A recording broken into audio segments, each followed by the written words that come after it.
Yes, we're here, we're here, we're here. And it is not a coincidence that that song did play after the song on the YouTube, because that soul essence does want to come in to be able to reassure people she's fine and that she is okay and that she's doing well.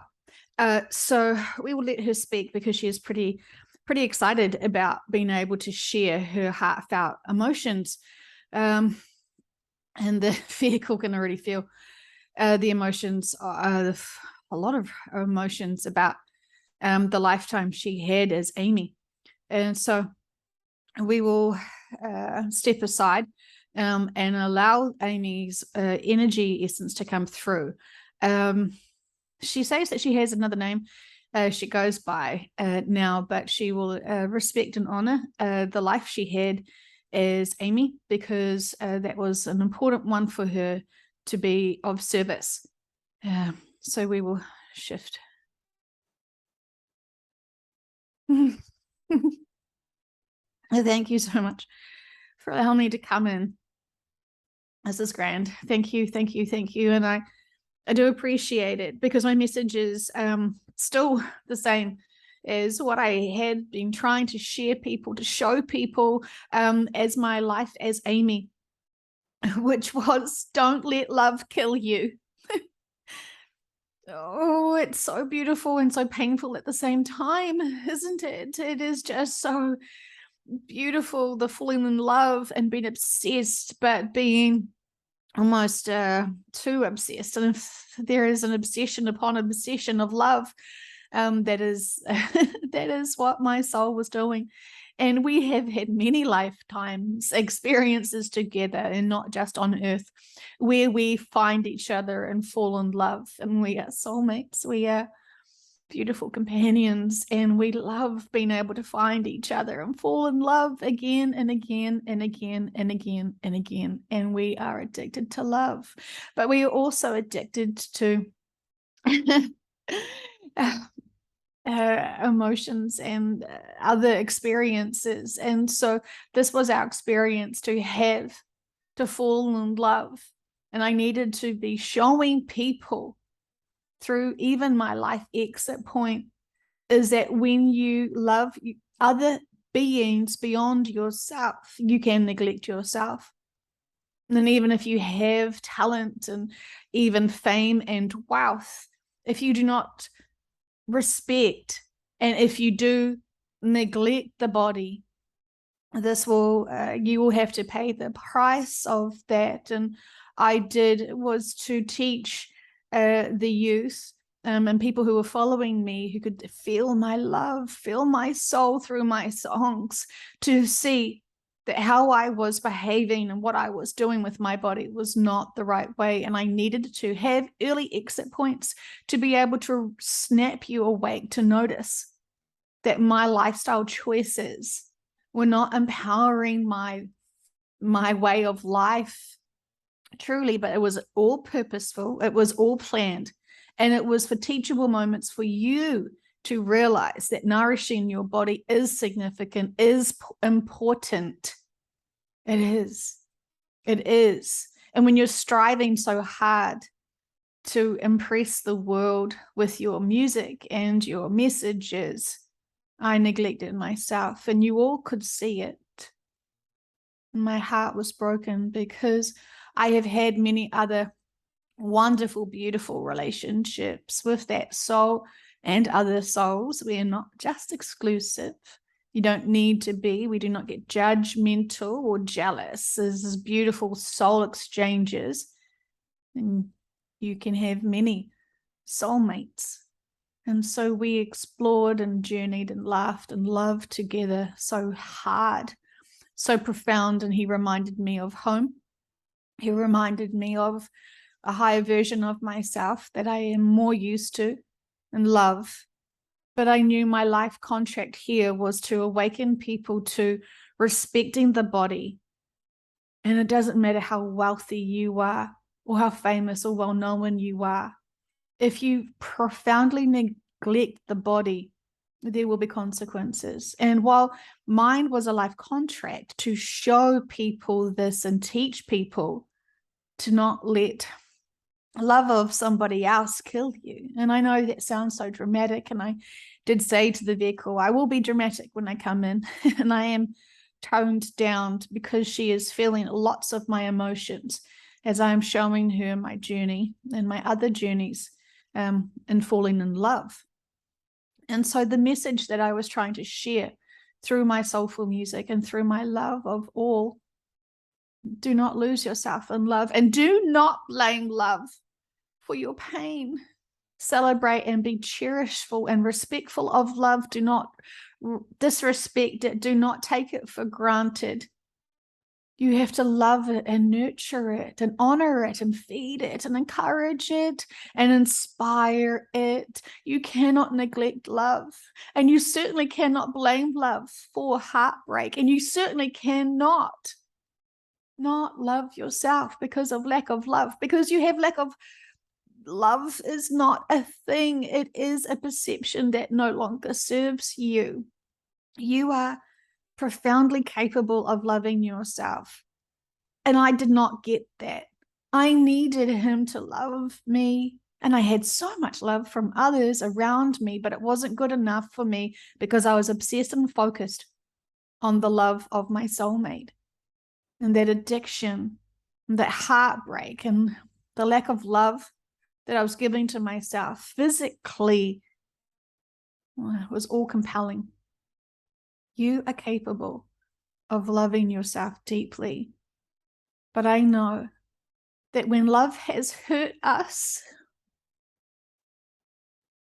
we don't want to be loved anymore because we don't want the lack of love. And when we are all ultimately addicted to love, the thought of losing love scares us deeply. And it makes us hesitant to be in love. And it makes us hesitant to be in love even with self. You do not abandon yourself. You do not leave yourself, but you can ignore yourself.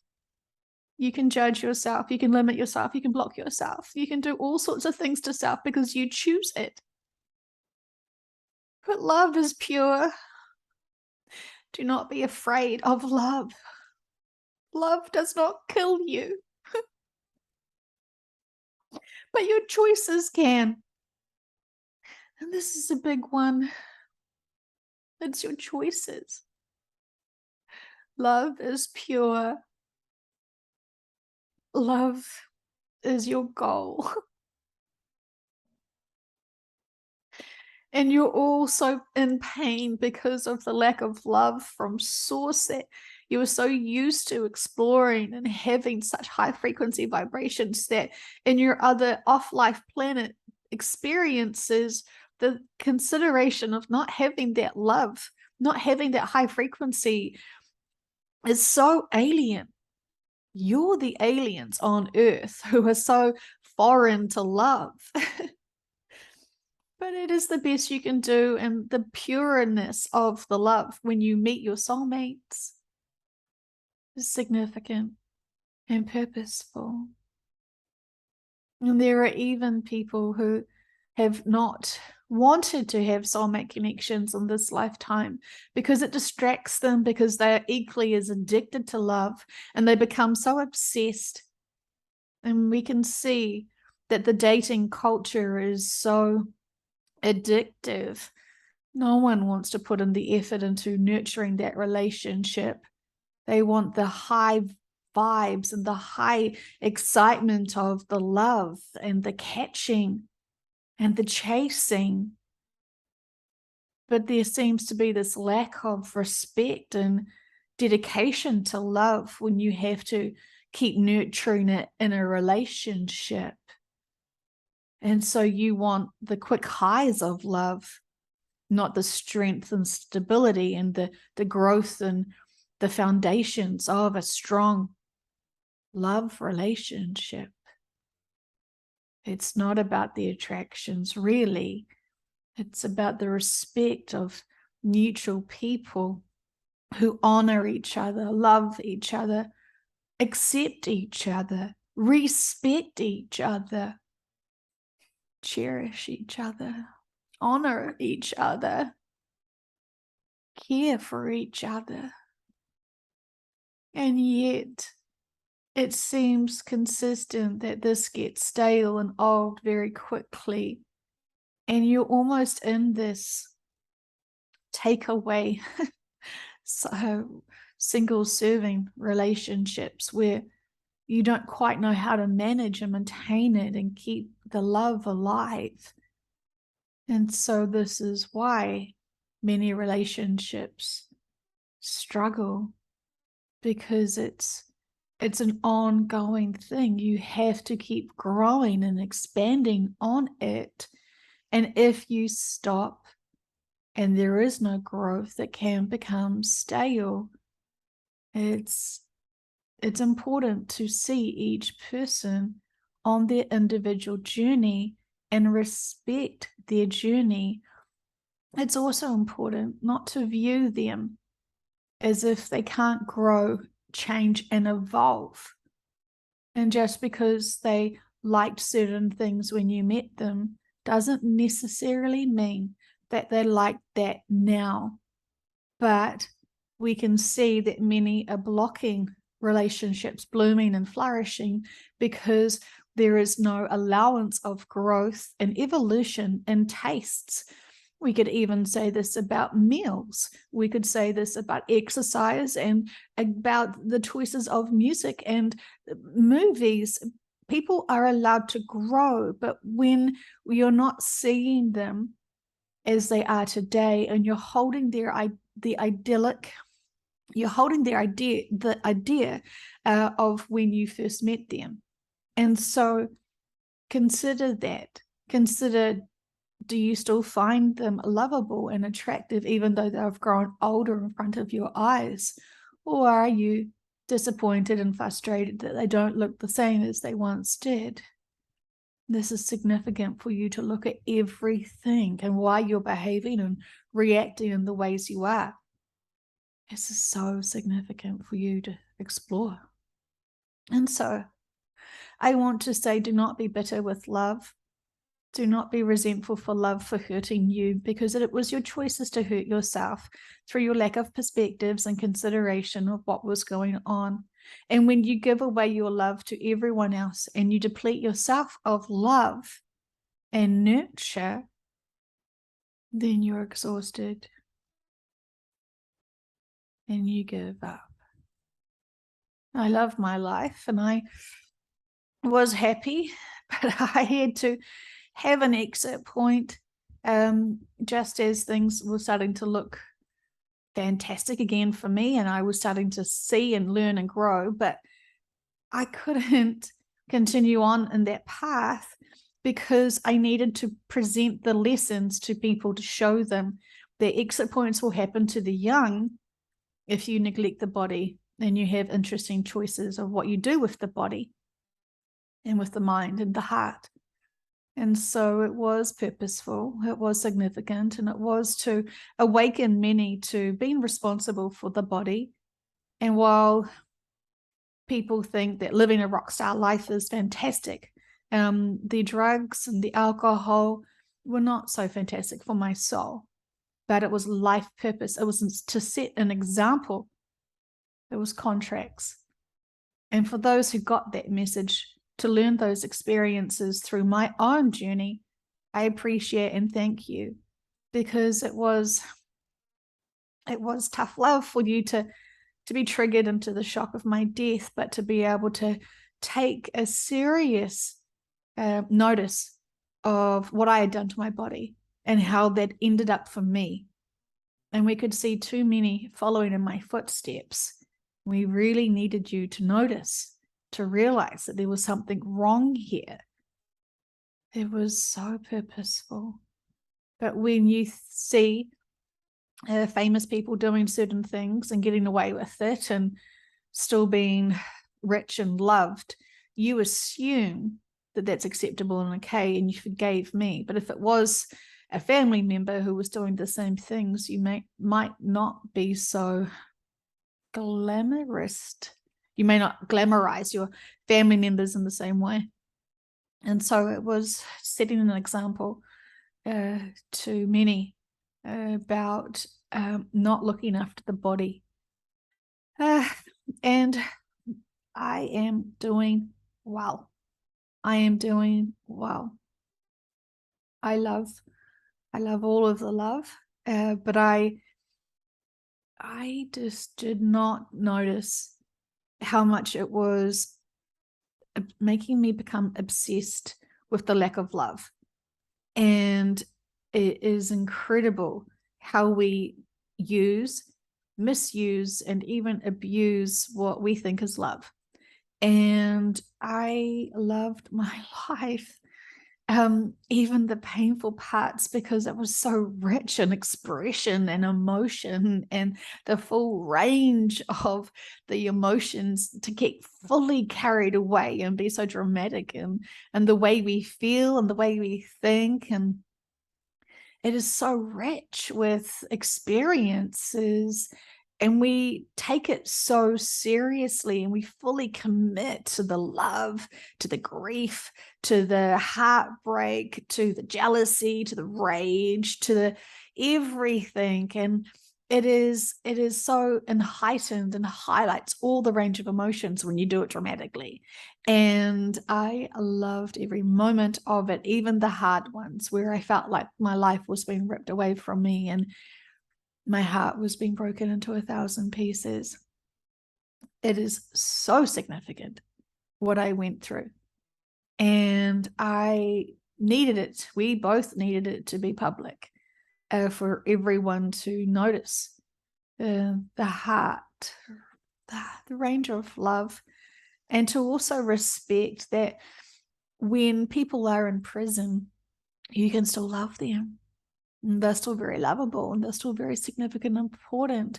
They are not the naughty, evil, dark, terrible monsters that people sometimes assume about someone who has been in prison and incarcerated. And I say you must have love and respect and compassion for everybody who has ever been in trouble with the law, or has done certain things that may not be your moral compass, but this is part of their life lessons and journey.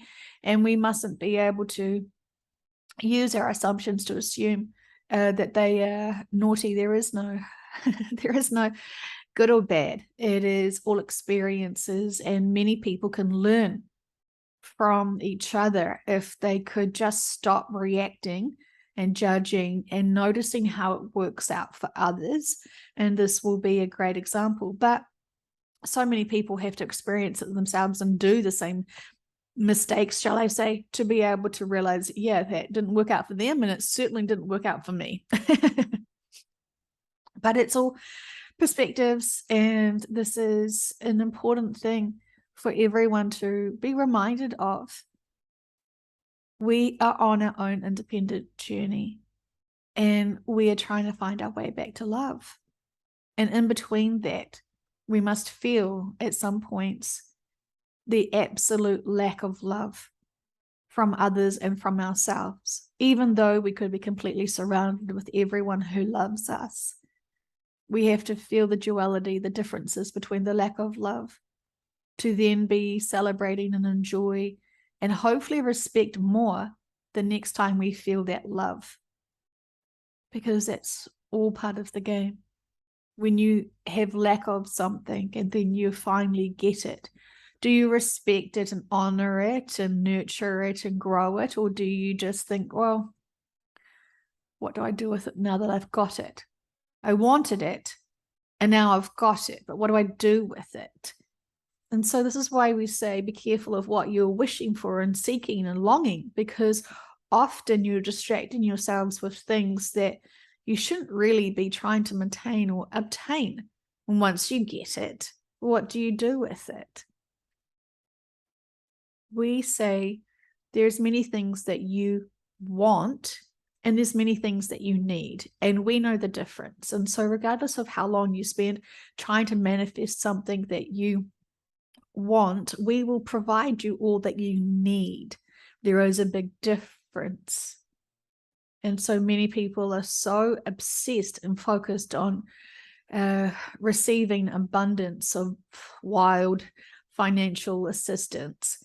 And while that seems like that would be the fantastic way in a 3D to live, we say that is somewhat could be part of more of a problem for that person, and that solve versus a solution, because money doesn't buy you true love of self. Money does not buy you the things that you actually need to do on your spiritual journey. You cannot skip ahead with money on your spiritual journey. In fact, it actually is almost a weight, a very heavy weight around you as you focus more on money and abundance and materialism than spiritualism. And so please consider your relationship with love. Please consider your relationship with self and with others. And we say this with so much love.